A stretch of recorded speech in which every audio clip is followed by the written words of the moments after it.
बरं का, आमच्या कर्तृत्वावर फार मिजास असते म्हणून म्हणतो आम्ही केलं. नामदेवराय म्हणतायत बघा, देव ज्याचं करायला पुढे पुढे धावतोय तो म्हणतो मी नाही केलं. हे सगळं काया मने वाचेनी मी त्याच्या कृपेने बोलतोय. जशी जशी भक्ती वाढेल तसं तुमच्यातला लीनता वाढेल, तुमच्यातला प्रेम वाढेल आणि तुमच्यातला अहंकार कमी होईल. तो ज्या दिवशी पुष्कळ कमी झालाय असं तुम्हाला नाही वाटतं कामा दुसऱ्याला वाटलं पाहिजे. कारण प्रत्येकाला असं वाटतं की नाही, तसं नाही आहे. दुसऱ्याला जाणवलं पाहिजे की तुमच्यातला तो अहंकार कमी झालाय. पहिल्यांदा अहंकार वाईट हे तुम्हाला जाणवू द्या. पण तुम्हाला असं जर वाटत असेल की अहंकार हेच जर माझं अस्तित्व आहे तर एवढे ग्रंथ निर्माणच झाले नसते. अहंकार ही ग्रंथीची वाढ आहे आणि ग्रंथीची वाढ म्हणजेच कॅन्सर आहे. कॅन्सर म्हणजे काय? ग्रंथीची वाढ, आणि ग्रंथीची वाढ म्हणजे कॅन्सर आहे. आणि तो जर जडला तर लवकर बड होणं मोठं अवघड असतं. पण त्या कॅन्सरला सुद्धा औषधं निघाली आणि या कॅन्सरवर एकच औषध आहे, रामकृष्ण हरी जय जय रामकृष्ण हरी, रामकृष्ण हरी जय जय रामकृष्ण हरी. हेच औषध निश्चित माझी खात्री आहे. आणि म्हणून नामदेव महाराज म्हणाले, अनुरागाने, प्रेमाने, भक्त भागवत बहु साल ऐकिले, बहु होनी गेले होती पुढे, परी नामयाचे बोलणे नवे हे कवित्व, हा रस अद्भुत निरुपम. कवित्व करतात अनेक, नाही असं काही नाही. नवकवी आहेत, जुने कवी आहेत, बरं का. त्याच्याबद्दल काही कोणी थोडस जरा प्रतिभा प्राप्त झाली की, आणि हातात पेन्सिल घेऊन जर तुम्ही 2 तास बसला तर इकडचे इकडे इकडचे इकडे होऊन जातं. कोकणात राळ्या म्हणा गणपती बाप्पा मोरया, तर काही चुकलं का? कोकणात राळ्या म्हणा गणपती बाप्पा. मी म्हटलं अरे राळ्या मोर्या, ते म्हणले महाराज तसं नसतं, ते शेवटचं जमलं ना म्हणजे कवित्व झालं.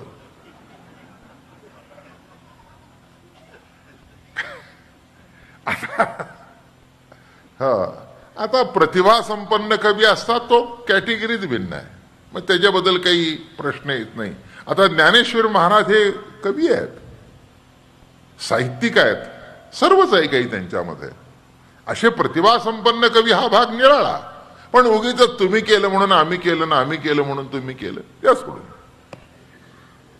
परी नामयाचे बोलणे नवे हे कवित्व, हा रस अद्भुत निरुपम, हे सुख विश्रांती नाही हो कल्पांती, विचारावे संती दूरदृष्टी.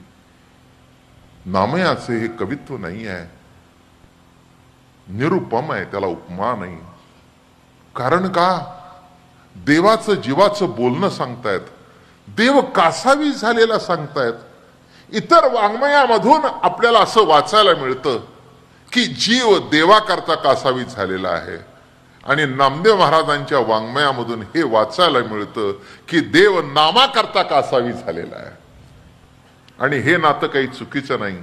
आई मुलाचं नातं लक्षात घेतलं तर हे तुमच्या लक्षात येईल. मूल आई करता किती कासावीस आहे हे मला माहिती नाही, पण आई मुलाकरता कासावीस आहे हे मात्र नक्की. बरोबर आहे ना? हो, लहानपणी मुलांच्या ठिकाणी ती कासावीसपणा असतो, पण मोठेपणी तो संपून जातो. मोठेपणी तो कासावीसपणा संपून जातो. जाऊ द्या. तर सगळं माझं बोलणं तुम्हाला कळूनच चुकलेलं आहे. काय हो माहिती आहे तुम्हाला. मग आता मला सांगा कशी गंमत आहे ती. पण पुढे पुढे तिचा जीव कासावीस होतो. महाराज 2 महिने झाला दारावून जातो पण वर चढत नाही. कितीतरी आहेत अशी, कितीतरी आहे. ती म्हातारीच म्हणते बरोबर आहे. समोरच बसल्यात आई बघा त्या पदर घेतलेल्या आई म्हणतात बरोबर आहे. असणारच बरोबर. आई मी काय चुकीचं सांगतो. चुकीचं सांगलं असतं ती 1 महिना पुण्यात टिकलो असतो.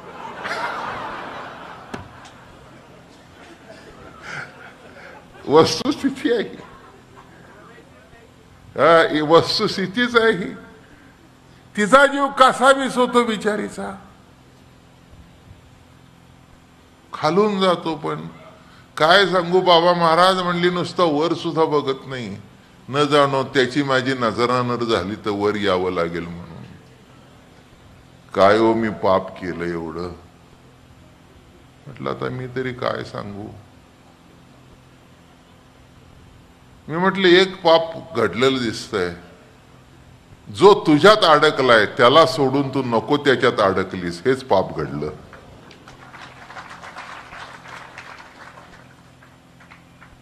माझं बोलणं कळलं. मी बाकीची मला पापात जायचं नाही आहे. काही गरज नाही त्याची. कारण एवढी ऐकून आपलं ते पाप शिल्लकच राहत नाही. कशाचं म्हणून म्हणजे शिल्लक तुमचं राहील नाही तर सांगू का. कॅन्सर झाला नसताना टाटात पाठवू. उगीच मरून जाल. तेव्हा माझ्याकडे कधी पापाबिपाची व्याख्या ऐकली गरजच नाही. नामस्मरणाने जो हरिपाठ म्हणतो त्याचं पाप शिल्लकच राहत नाही. आणि चुकून कधी घडलं तर ते कुधून जातं. आपल्यातून कशाचं मोठं पाप घडणार आहे हो. काय करणार इथली माणसं. साधी सुधी माणसं संसारिक. काही असं काही कुठं मोठं पाप बीप काही घडत नाही कोणाच्या हातून. पण एक लक्षात घ्या. एक मोठं पाप सांगतो. देवाने सांगितलंय. त्याने विचारलं अर्जुनाने विचारलं देवा हे पाप कोणचं. तर म्हणे खरं सांगू तुला एक पाप सांगतो व्याख्या. सर्व बंध लक्षणे पापे उरावी जे दुजेपणे. मी निराळा आणि तू निराळा हे समजणं हे पाप आहे. तसं देव निराळा आणि जीव निराळा हे समजणं हे पाप आहे. बस बाकी पाप माहित नाही म्हणले. नाही का. तो म्हणे मी इथे इतका जवळ आहे. त्याला बोलवतो चालवतो सर्व माझ्या सत्तेने घडतं.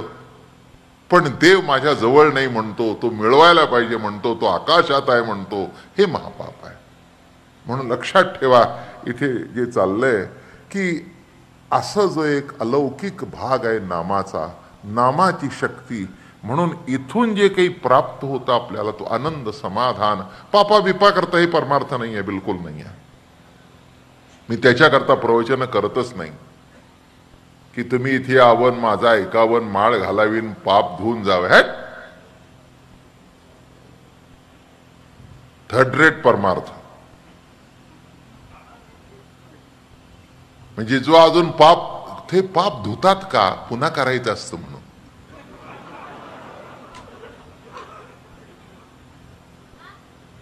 ते विशेष सर्कल आहे. विशेष सर्कल आहे. दुष्ट चक्र आहे. पाप करायचं मग पुण्य करायचं. पाप करायचं मग पुण्य करायचं. पाप करायचं मग पुण्य करायचं. ही भानगडच कशाला. हरिमुखे म्हणा हरिमुखे म्हणा. एक लक्षात घ्या पुण्याची जर गणना करत नाही तर पापाची गणना कोण करतो. किती वैशिष्ट्यपूर्ण वारकरी संप्रदायाचा परमार्थ आहे. अजून कळतच नाही. तुकाराम महाराजांनी सांगितलंय मोडून या वाटा सूक्ष्म दुस्तर. याच पाप पुण्याच्या वाटा मोडून काढल्या. मोडून या वाटा सूक्ष्म दुस्तर केला राज्यभार चाले ऐसा. कसा त्या राजमार्गावून जावं लावणी मृदंग श्रुती टाळ घोष. शिव ब्रह्मरस आवडीने. या अभंगाचं महत्व आहे. शेवटी लिहिलंय हे वेदांत प्रक्रिया सांगत असताना प्रत्येकाचा अधिकारी कोण असं सांगितलं जातं. आता वेदाचा अधिकारी कोण? ब्राह्मण, क्षत्रिय, वैश्य वगैरे वगैरे वगैरे वगैरे. लग्न करायचा अधिकारी कोण? 22 वर्ष झाली त्याला, बरोबर आहे ना खासदार साहेब? 21 का 22? 21. अगोदर फिरा,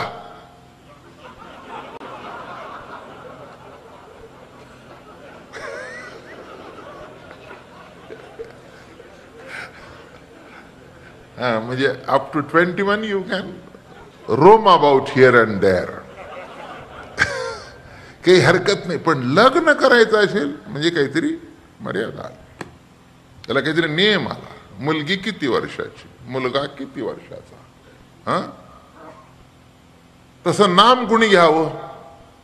आश्चर्य या अभंगातलं बरं का. तुका म्हणे महापातकी पतित, होती जीवन मुक्त हेळा मात्रे. आत्ता जे सांगितलं ते बघा. कोण अधिकारी? महापातकी असेल त्यांनी घ्यावं, तो मुक्त होईल. म्हणजे नामाचा अधिकारी कोण? म्हणजे तुमची नावच घातली नाही त्यांनी. चांगल्या माणसांनी घ्यावं, अमक्यानी. नाही नाही नाही, तुम्हाला त्यांनी इन्क्लूड केलंच नाही, म्हणजे तुम्ही आहात म्हणून. म्हणजे इन्क्लूड केलं, गरजच नाही, गरजच नाही हो.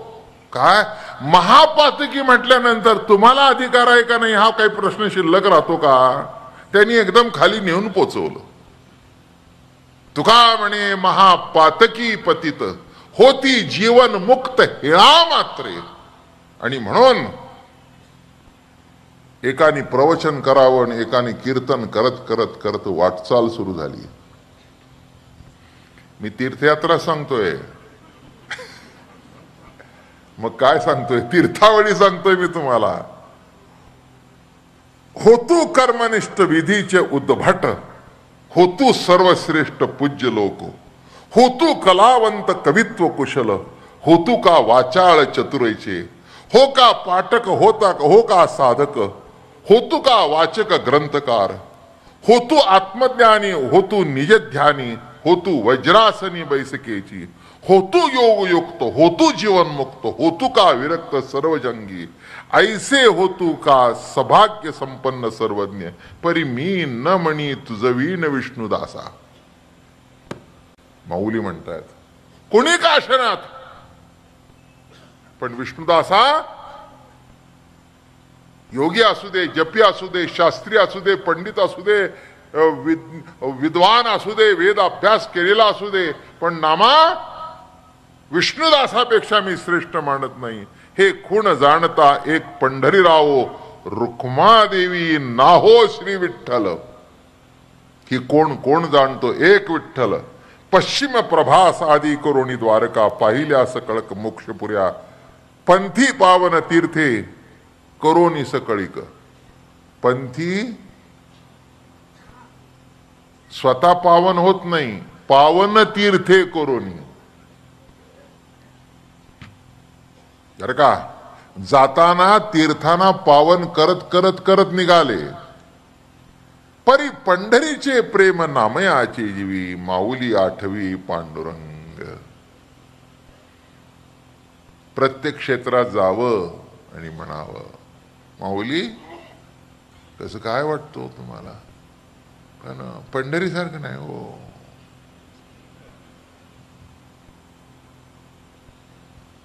माऊली पंढरी सारखं नाही हो. हे नामदेव महाराजांनी म्हणावं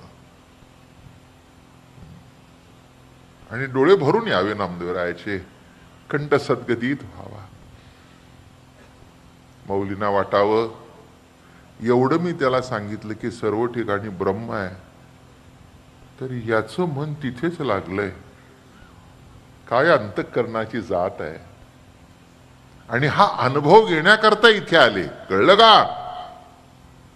हा, जीवनमुक्त दोन्ही भक्त आणि ज्ञानी. कसे शब्द आले बघा. जीवन मुक्त दोन्ही भक्त आणि ज्ञानी, परतोनी तेथोनी येती मार्गी. सर्व तीर्थ पाहिली. आता परतीचा प्रवास सुरू झाला. तुषाकांतवनी होतसे पिडणी, पडिली चिंतवणी जीवना लागी. येता येता मारवाडातून असा वाटचाल सुरू झाली आणि तहान लागली. बर का, हो, जीवन आहे तिथपर्यंत साधू असू दे संत असते सगळ्या गोष्टी लागतातच. एवढे तुम्ही प्रवचन करताना तुम्हाला पाणी लागतं.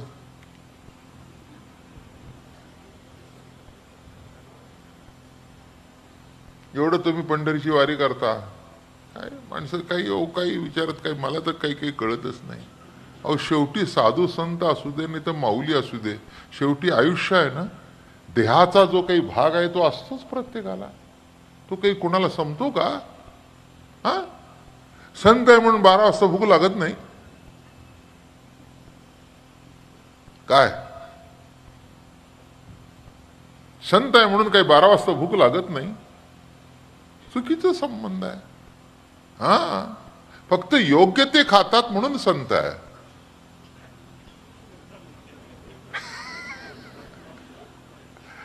हा, पुढचं समजून घ्या. आणि योग्य ते पितात म्हणून संत आहेत. हाताने योग्य ते करतात म्हणून संत आहेत. नको करायला पाहिजे ते हाताने करतच नाहीत. पाय जिकडे चालत जायला पाहिजे तिकडेच जातात, नको तिकडे जात नाहीत म्हणूनच संत आहेत. पण पंढरीची वारी करण्याकरता पाय पाहिजेतच ना. देवाचं रूप बघण्याकरता डोळे पाहिजेतच ना. का नको? किंबहुना हे पाहिजेत आणि हे असावेत, आणि त्यांनी काय करावं? डोळे तुम्ही घ्या रे सुख, डोळे तुम्ही घ्या रे सुख, पहा विठोबाचे मुख, पहा विठोबाचे मुख, डोळे तुम्ही घ्या रे सुख. डोळ्याला म्हणतायत, ए बाबा, ज्याने तुला निर्माण केला त्याला कधी बघितलंस का? जरा इमान राख डोळ्या. अहो डोळोबा, हा, डोळे तुम्ही, ते नीट म्हणावं लागतं, डोळे तुम्ही घ्या रे.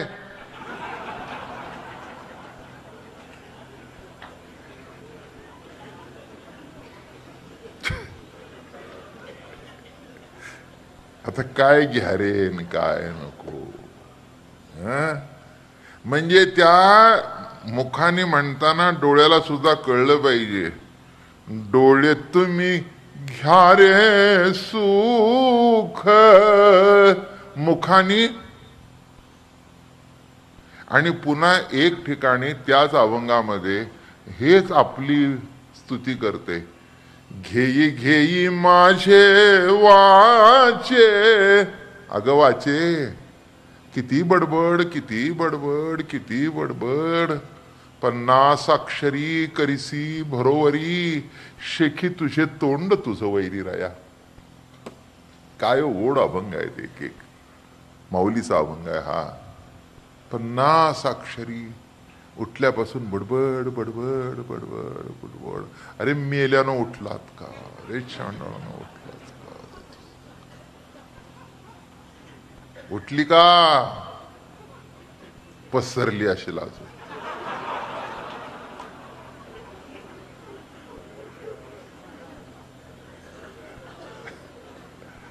उठ म्हणा, उठ. 50 वर्ष झाली हंड्यानी पाणी भरून, तरी पण अजून बायकोला उठवणं. ओट म्हणावं. हे हरिनाम सकाळचं.